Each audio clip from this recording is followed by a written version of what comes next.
Hello and welcome to the debate. I'm your host, Maqbool, with you at PTV World. In today's show, we're going to be taking a look at two important stories. The first is in reference to what, of course, is being talked about in terms of a malicious campaign that is being run on social media, has been run for quite some time now, against the military and the armed forces personnel and, of course, the institutions of the country. And this is something, of course, that was also highlighted again by the Chief of Army Staff in his interactions with politicians at Khyber Pakhtunkhwa. And this is important, particularly in terms of what we've seen previously, of course, with reference to a certain political party in the country, but also in terms of elements that exist outside of Pakistan as well. This is what was reiterated by the COS with reference to how this campaign is actually being planned and executed from abroad. And this, of course, something that Pakistan is cognizant of, has put forward this agenda many times previously as well. He also mentioned our relationship with Afghanistan and, of course, what the priority is, which is, of course, Pakistan and the law and order situation in the country. And of course, with regards to the way forward in terms of how we plan to engage with Afghanistan and how a national action plan is supposed to be in place and has to be revised as part of the national consensus, and the fact that Pakistan, of course, is fully prepared for any untoward incident and to protect the motherland at every cost. But at the same time, of course, it also plans to engage with the relevant stakeholders and to, of course, move forward in a peaceful direction. If not, of course, the priority and the fact that there is no tolerance for terrorist groups in the country is very clear. So we're going to be taking a look at that in further detail and how exactly do we handle social media in particular, and how these malicious campaigns run from outside of the country can actually be taken control of. That is going to be our focus in the first segment of the show today. Our next one is going to be also given a look with reference to how Pakistan is viewed and being talked about, particularly from within the region. And we saw, of course, that the Indian Army Chief has been slammed by the Pakistan Army, and this is, of course, something that the ISPR has also clarified, that this is something extremely unacceptable that has been said by the Indian Army Chief, which is, of course, blatant falsehood that Pakistan is the center of terrorism, which, of course, is something that in fact applies to the country in itself. That is, of course, something that Pakistan has been putting forward in many dossiers and has spoken about and has provided evidence for, and of course already has an Indian military officer in custody as well with reference to such activities within the country. So we're going to be taking a look at this in detail in terms of these statements, and then, of course, the impact that that has on the international community's perception of the country, and then what needs to be done in terms of understanding and making sure that everybody else is also aware of what the real objectives are of taking the attention away from what is going on in occupied Kashmir, and also with regards to the terrorist activities that are also spun around with reference to what happens within Pakistan. So that's going to be our focus in the second segment of the show today. For this and more, as always, in the studios, I've been joined by senior analysts Farrukh, Pitafi and Faisal. We've also been joined online by political analyst Muneeb, Qadir. Thank you very much for joining us and being a part of the discussion, Muneeb. And I'll start with you with reference to what the Army Chief has spoken about with regards to our fight against propaganda campaigns and malicious campaigns against the institutions, particularly on social media, and how he has spoken about the fact that this comes in from outside of Pakistan. And that's, of course, very important, but also, again, challenging in terms of actually addressing. So I want your take in terms of when we talk about these elements that we've spoken about previously as well and reiterated on many fronts that exist outside of the country and have been playing the role of spoilers, of course, joining hands with forces within Pakistan as well. What does that mean then in terms of action that can potentially be taken against them, especially when we talk about the nuances of social media? Since April 2022, I've been seeing that there's one particular political party which is very much at the forefront of maligning state institutions, trying to cause unrest within the country, but also seeking help from hostile elements from without. And I'm not exaggerating here. It's extremely unfortunate that figures like, Richard Grenell and all these people who haven't said the nicest of things about Pakistan anyway, and they have a history of using disparaging remarks about us, our country. Now they are speaking in support of these political parties, which rather than fighting their politics in parliament, rather than finding a political democratic course to, put forth their narrative, are seeking help from beyond the borders of the country. And I think that not only risks jeopardizing our foreign relations, which are extremely sensitive now at a time when we are one of the members of Security Council in the United Nations. But it also distorts what has been going on in the country. It misrepresents the dynamics of Pakistan's political landscape. To an outsider who's not really in Pakistan, particularly observers in the West, it completely misrepresents what the situation on the ground is. And the situation on the ground is that these political parties, which have been campaigning against Pakistan, against Pakistan's democratic processes, against Pakistan's state institutions, their leaders are embroiled in legal controversies and they have to come clean on it.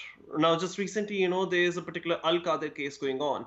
And the way that the particular political leaders and political parties who have been, implicated in that case, they are presenting it as a case of, oh, you know what, we were trying to impart religious education to our students, and that is what the case is all about. No, that is not what the case is about. The case is about money being channeled through dubious means behind this whole project, and you have to come clean about it, because even this particular political party's political opponents had to come clean about their own, residences abroad, their own sugar mills, their steel industries, etc., etc.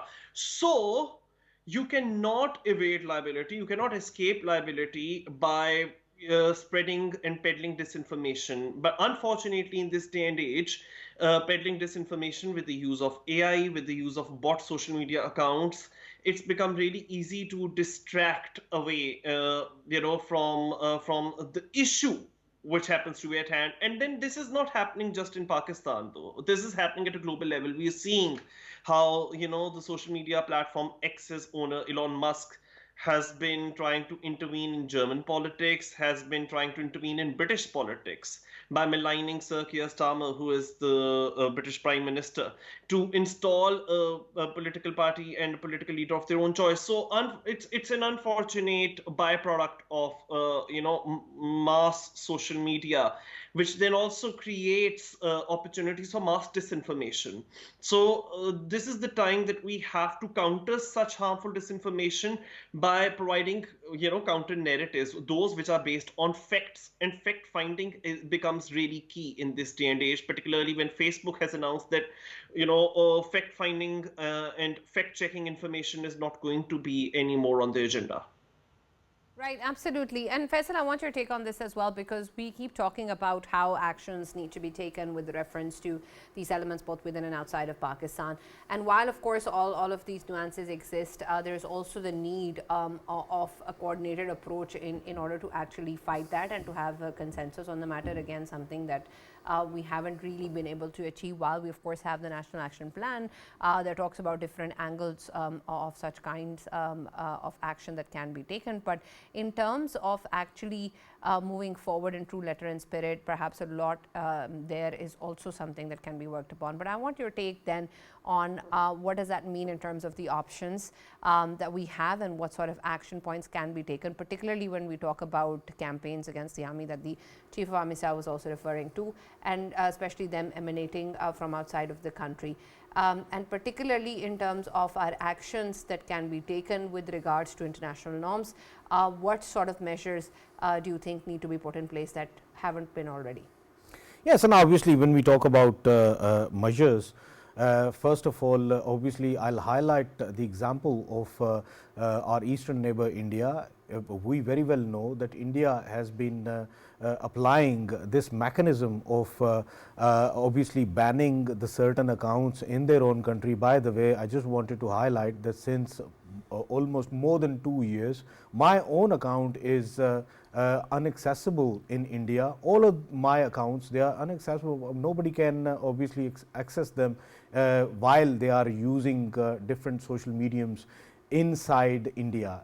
as soon as they get out of the India, they can see whatever I'm saying, but otherwise, I mean, I'm banned in there. And reason being because they have this mechanism in place since a long time, and obviously Pakistan is working on it, and Pakistan is applying the same mechanism now. But at the same time, Sana, I wanted to highlight, first of all, I wanted to highlight why all of these things are happening now. I mean, there are two reasons for it. Number one, of course, if we look at obviously, all of these social media providers and people who own the social media, what they are doing is they know that they can create an influence in different countries, and how they are doing it, of course, they set the algorithms in a way in which everything which is negative is popping up again and again on our screens in front of us. And if we talk about the positivity, if we talk about some positive news or real news, not the fake news, that would not be, I mean, coming in front of us again and again. So something that comes in front of us more and more often, that is what is being considered as the vibe, the buzz of the town, the buzz of that social medium, and rest of the obviously hashtags or anything, they are not considered, be they the real news, the actual news, they are not considered important anymore. And the people who would be using them hashtags, of course, they would be considering that such kind of hashtags are not going to bring more views on my posts, on my videos. So I should rather be going for the same hashtags that are getting more views. So eventually the greed of getting more views and getting more famous, and in that way I can create more influence, and if I want to sell my influence to some companies for advertisement purposes or anything like that, then I can simply tell them, look, this is my page, these are my videos, they are getting this much views, and here I am for tweeting one tweet, or for putting a post of 2 minutes in a video, for advertising your company's products, or you as a company. I would be charging this much amount, I would be charging that much amount. So they see this value in it. And overall, if we look at YouTube, I mean, there is a mechanism of YouTube as well, in which we are seeing that anyone who is speaking against the state, and this is not happening right now, of course, even in the previous tenures, we have been seeing that people who've been talking against the state itself. And here I want to mention, there's one of the Urdu poetic verse as well, in which it's been said that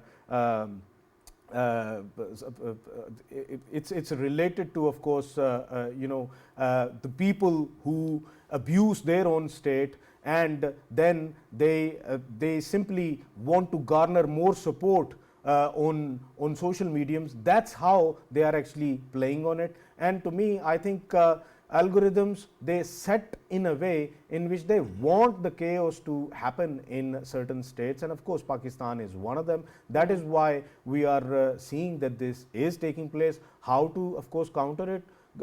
State itself is countering it right now, but there are further ways to do it. I don't agree with, of course, creating hurdles in the internet, because at the same time there are genuine youth of Pakistan who are actually contributing in a very positive way for the country, and on obviously social mediums, on other platforms overall that are provided by the internet itself, they are earning their living. And majority of them, there are women, there are females who can't go to a workstation, can't go to a workplace, and they are working from home. And I think it is quite important for them to have the adequate internet services. So I am someone who believes that internet services should never be halted, should never be interfered, but at the same time, these kind of platforms, the usage, I think there must be certain caps that that needs to be applied in there,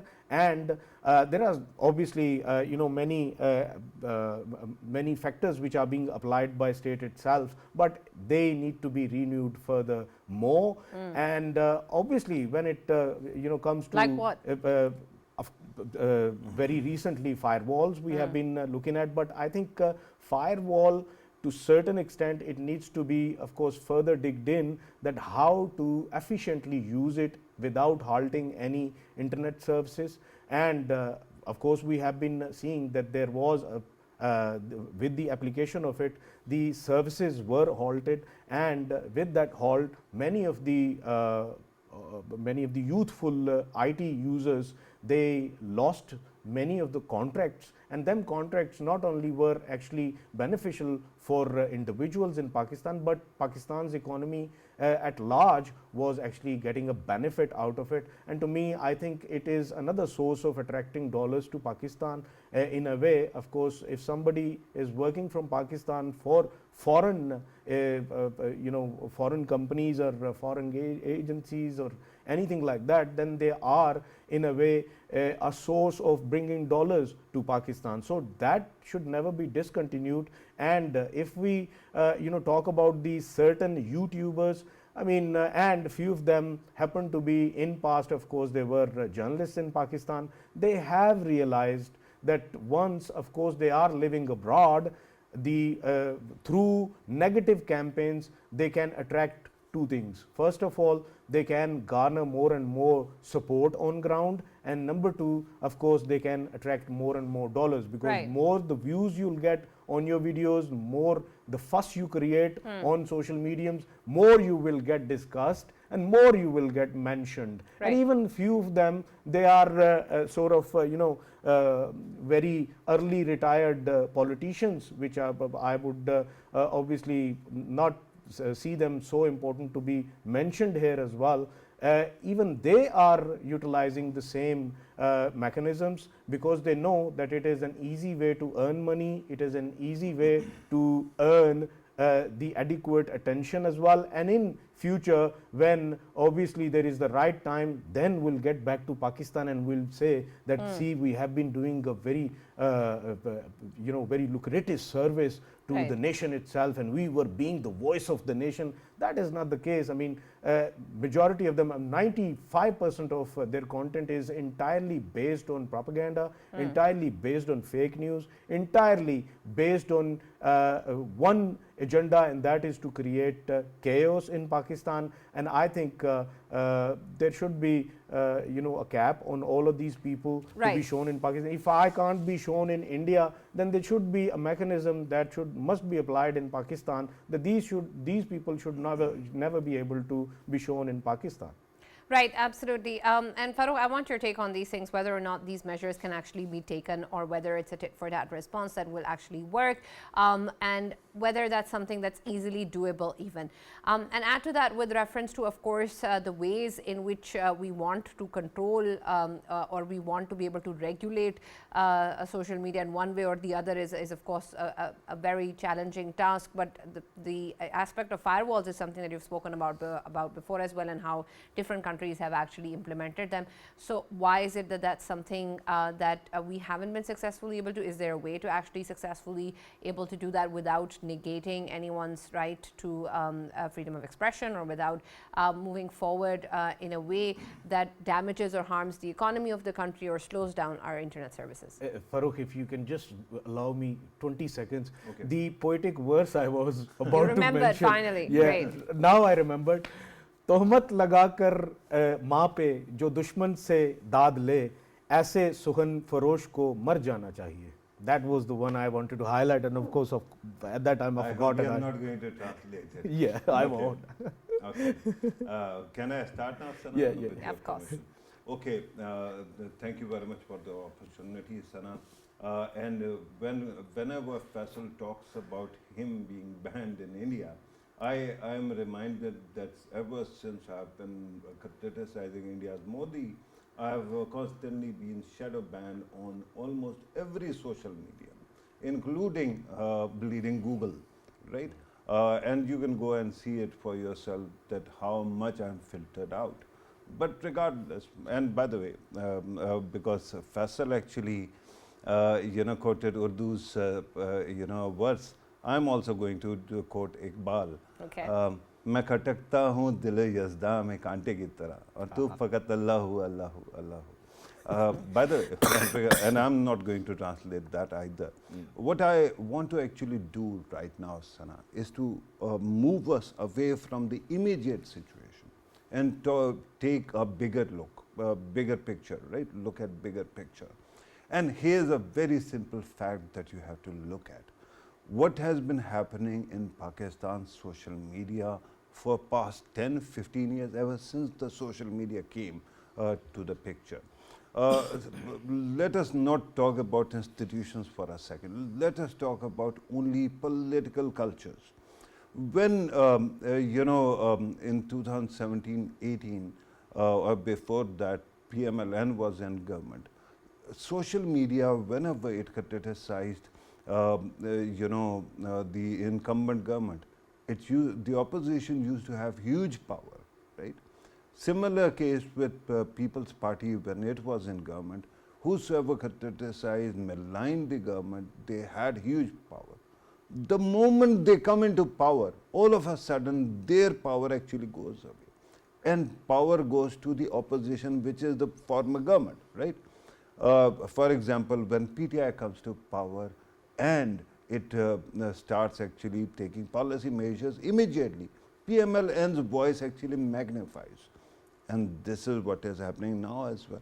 So what exactly is it? Is it some kind of curse of governance? Is it some kind of magic that actually is there that causes the opposition to have more power?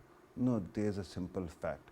You have an enemy which is a sworn enemy who's sitting outside your borders, your eastern border, and they have made no excuse for trying to damage you as much as possible. So what happens is they try to flood your social media with any kind of negativity that is possible. They just boiling gutters are opened at us, right? And what happens is that they have these trolls who use leaders' pictures. For example, if somebody is criticizing Imran Khan or Nawaz Sharif or Shehbaz Sharif, they have the opposition's pictures. Therefore, their supporters also think that these people are aligned with them. And yet, because they are trolls, they just come here to exploit and cause tensions. And that is all. And this has been going on for quite some time. I am reminded now, since we are talking about institutions, let us also talk about this anger that was building up when Pakistan was allowing GLOCs to facilitate Americans. There was so much conspiracy theory in Pakistan, some regarding G, some regarding, Western presence in Pakistan. And there was clear fingerprint of India. And why would they do it? Because since we were facilitating the US in GLOCs, we were supposed to be allies.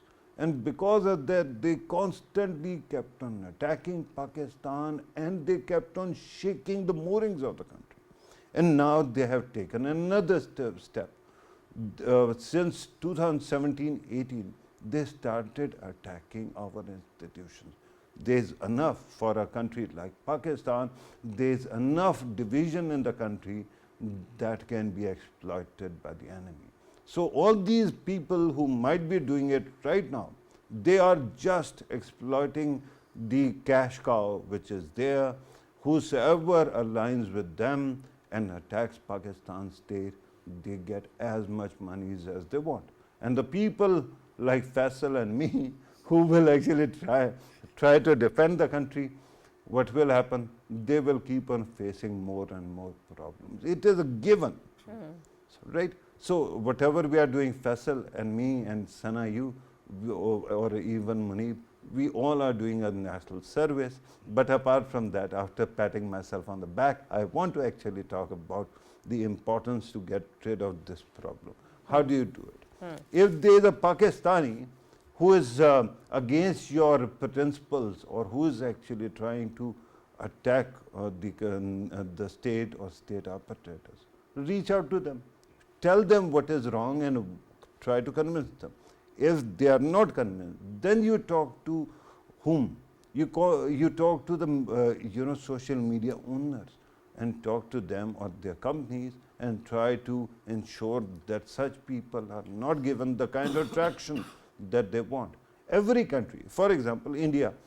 In India's case, Mark Zuckerberg went to Joe Rogan's program, and in that podcast, he actually spoke about countries which have seen anti-incumbency waves, and he said that Indian incumbents also failed or lost in elections.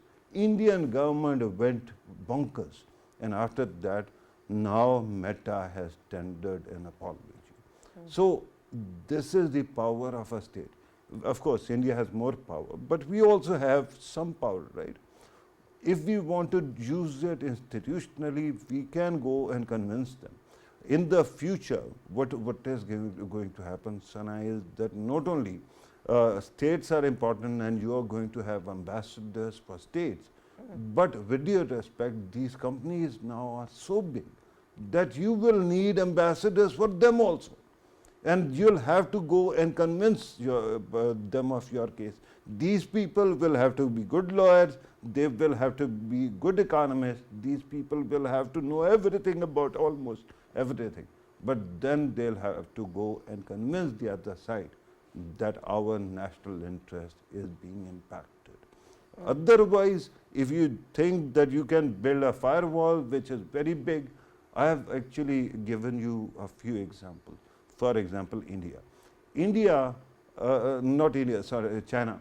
China's example is that China has used this firewall, but then what they have done is they have totally disassociated with Western apps.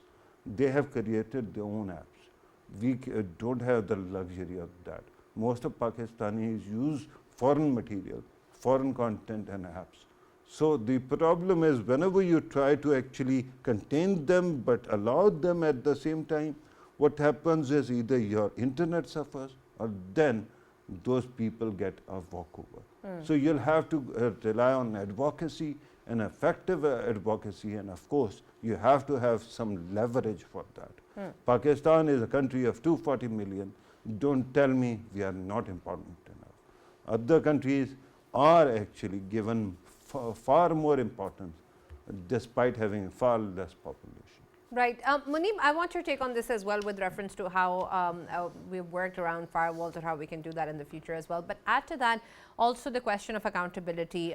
We had, of course, a situation in the UK where there was a lot of way forward in terms of what needs to be done with regards to social media and fake news and false propaganda, and it all came down and boiled down to the origin and who's responsible and who initiated it. And I want your take whether when we talk about social media campaigns, is that the only thing that matters, that where it originated from, or there are different other ways or levels in which accountability actually flows, and how then can we actually move forward with that? So it's the global far right which has gathered together with regards to, what's called the British grooming gang scandal. And the way that the far right works is that they do take an aspect of facts or reality. So there is some truth to what they always say, but then they twist that truth to suit their own agenda. So, for example, it's very interesting that a person like Elon Musk, who had been photographed with convicted offenders who used to have grooming gangs of their own, like Ghislaine Maxwell.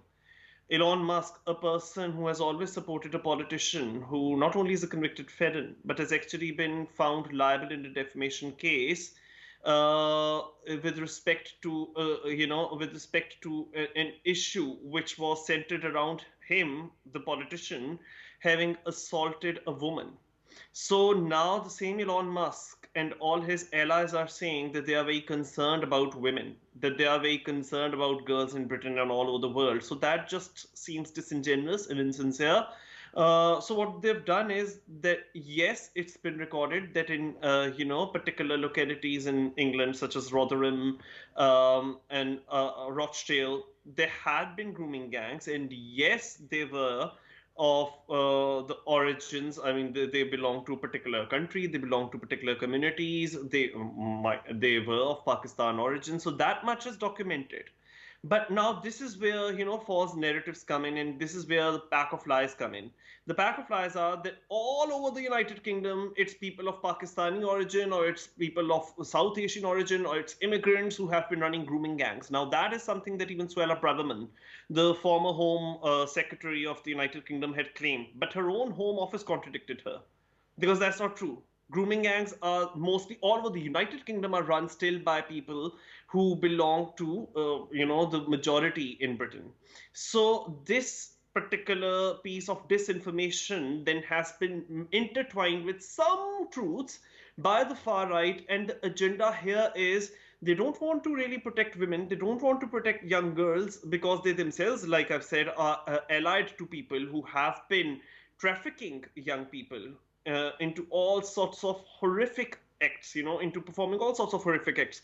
But the agenda is to stop, as they say, to stop the boats, to put barriers up for immigrants, to stoke culture wars and divisions, and to peddle hatred, and to make sure that multiculturalism is brought to an end. There's a reason why people like Suella Braverman have kept on insisting that multiculturalism doesn't work for us. Britain needs to leave the European Convention on Human Rights, and because the Labour Party has been opposed to this anti-human rights stance taken up by the Conservatives and the Reform UK Party led by Nigel Farage, that is exactly why Elon Musk and all the global far right, they have been allied together in bringing down Keir Starmer and thereby bringing down all the immigrants, and particularly British Pakistanis who've been living in Britain, because majority of British Pakistanis have contributed very constructively to the to Britain and to the Western countries. I mean, they have been mayors in London, they have been defense ministers like Sajid Javaid, and they have been writers like Hanif Qureshi. So, and the interesting bit is that the right wing in India has also allied themselves with this global far right, forgetting that just very recently the American right wing had doubled down on them and against them with respect to H-1B visas. And then even more interestingly, political parties in Pakistan who have been disparaging Pakistan's narrative on an international scale, they have also been allied with right-wing figures like Zalmay Khalilzad or Richard Grenell. So there's a whole network of, the global far right. And they feed on disinformation, and they feed disinformation to the millions of followers. So what is the solution? Do you build firewalls and cause a destruction to your own economy and losses of billions of dollars to your own economy? No, you develop your own parallel narratives. You then up your own social media and information campaign. You then fight disinformation with correct information, with factual information. And now that is what I wish that those on the center, people like me, should resort to. A fact check, making sure that this information is countered with correct information. Right. Muneeb, we're also going to be talking about what has been said by the Indian Army Chief. So I'll move on to that now with reference to, of course, what the ISPR has reiterated, what Pakistan Army has said in this regard. Of course, we've heard these statements before. We've said that it's extremely unacceptable. We've said it's falsehood.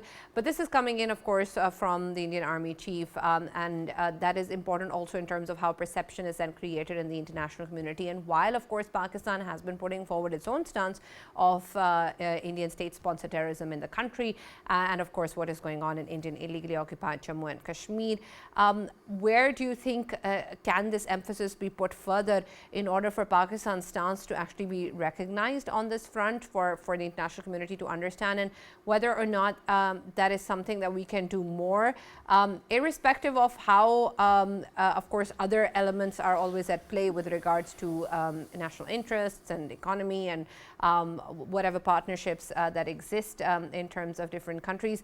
But what is it that Pakistan can still do more on this front in order to counter such statements and in order to ensure that what's really happening is out there? So, well, India has around 200, 300 news channels, and a lot of them in English language. And it's called Godi Media, where they stir up, public sentiment and make them angry and use taglines like, "We went into our neighbor's country and we went into their home and we got inside their home and then we beat them." And they've been making these films as well. We carried out surgical strikes and all that bravado. And that is what we sort of need more of, for the international community to be able to get what our narrative is. We need many more outlets, many more media platforms which are in English language or other languages which a wider audience beyond our borders can also understand, because that is how you put your narrative forward. So I think that is one thing that could be done. Secondly, it's rich that India speaks about countering terrorism in the neighboring country, when within their own country they've got the likes of Pragya Singh Thakur, who was elected to power, and who had been making laws, and who had been sitting in the parliament. The same Pragya Singh Thakur who was involved in Malegaon bombing incidents, and she proudly accepted that. So I think they need to put their own house in order. This is all, what they've been doing for now 11 years, particularly, ever since the BJP nationalist government has come in. They realize that they don't have much to show their electorate on the performance front. They haven't really done much to alleviate the sufferings of those living below poverty lines. So they keep telling them that we are protecting you from hostile forces from across the border. So there is this imaginary enemy which they have made. And right before the 2019 election, isn't that exactly what India had done? They had stirred up this war frenzy, and they'd said that they had gone on to Balakot and they had carried out strikes in Balakot because, there were terrorist training camps there. And the United Nations' own fact-finding mission certified that there was no such thing in Balakot. And they did not even destroy any terrorist training camps. They only harmed certain trees. So they're not very, climate friendly. That's all that we got to know. And so there is a mass disinformation campaign. Let's not forget the EU Disinfo Lab revelations that had come forth in 2020. So again, there is a mass network of disinformation, but actually it's in the Indian state itself which has been implicated in carrying out, cross-border terrorism. And I'm not just talking about the Kulbhushan Jadhav case. I'm also talking about what they've been doing in Canada. Carrying out extrajudicial killings there, and also attempting the very same in the United States of America. And now they are very happy about Justin Trudeau having announced his resignation from the Prime Minister's office in Canada, because, Justin Trudeau and his administration had called the Indian states bluff. And we're out of time, but thank you so much, Muneeb, for sharing those insights with us. And very quickly, Faisal, Farrukh, I'd like your take on this issue as well. First, you, Faisal.